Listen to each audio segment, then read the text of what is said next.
இந்த அஷ்டகுணம்னா என்னென்ன வெரைட்டிங்கய்யா? ஏதோ டிஃபன்ல வெரைட்டி இருக்கிற மாதிரி அஷ்டகுணம் கெட்ட குணத்துல வெரைட்டி. கெட்ட குணத்துல வெரைட்டின்னு பார்த்தா அது பொதுவா தத்துவாத்துல விளக்கத்துல சொல்லும்போது காம குரோத மோக மத ஆச்சரிய டம்ப அசூயை பொறாமைன்னு சொல்லுவாங்க. காமம்ங்கிறது இயல்புல ஒரு பால் கவர்ச்சி மட்டுமல்ல. நம்ம நினைச்சுக்குவோம் ஆண் பெண் மேல ஆசைப்படுறது, பெண் ஆண் மேல ஆசைப்படுறதெல்லாம் பால் கவர்ச்சி, இதுதான் காமம்ட்டு. காமம்ங்கிறது மொத்தத்துல ஆசை. எந்த மேல ஆசைப்பட்டாலும் அதுக்கு பேர் காமம் பேர். அதுல ஒண்ணு ஆண் பெண் மேல ஆசைப்படுறது, பெண் ஆண் மேல ஆசைப்படுறது.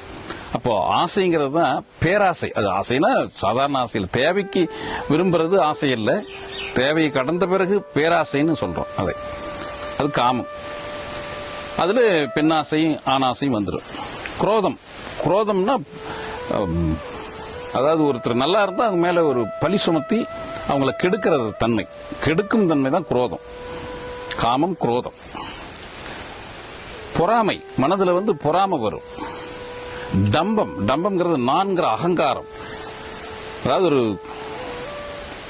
பேக்கெட்ல கொஞ்சம் பொருள் இருக்கு, ஒரு 1000 ரூபாய் பேக்கெட் இருக்குதுன்னா அவனுடைய நடை உடை பாவனைகளே வேற மாதிரி இருக்கும்.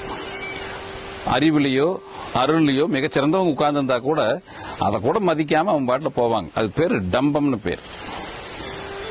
இப்படி காம குரோத மதம் பிடிச்சு தெரியுது.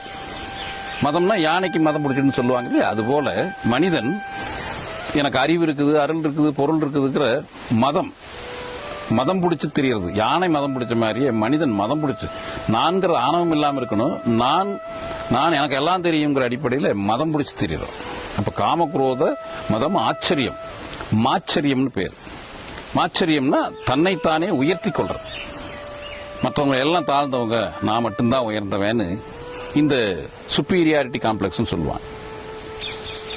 அசூயை பொறாமைங்கிறது யாரை பார்த்தாலும் பொறாமப்படுறது. இந்த மாதிரியான குணங்கள் எல்லாமே துர்குணங்கள்னு சொல்றோம், இந்த கெட்ட குணங்கள்னு சொல்றோம்.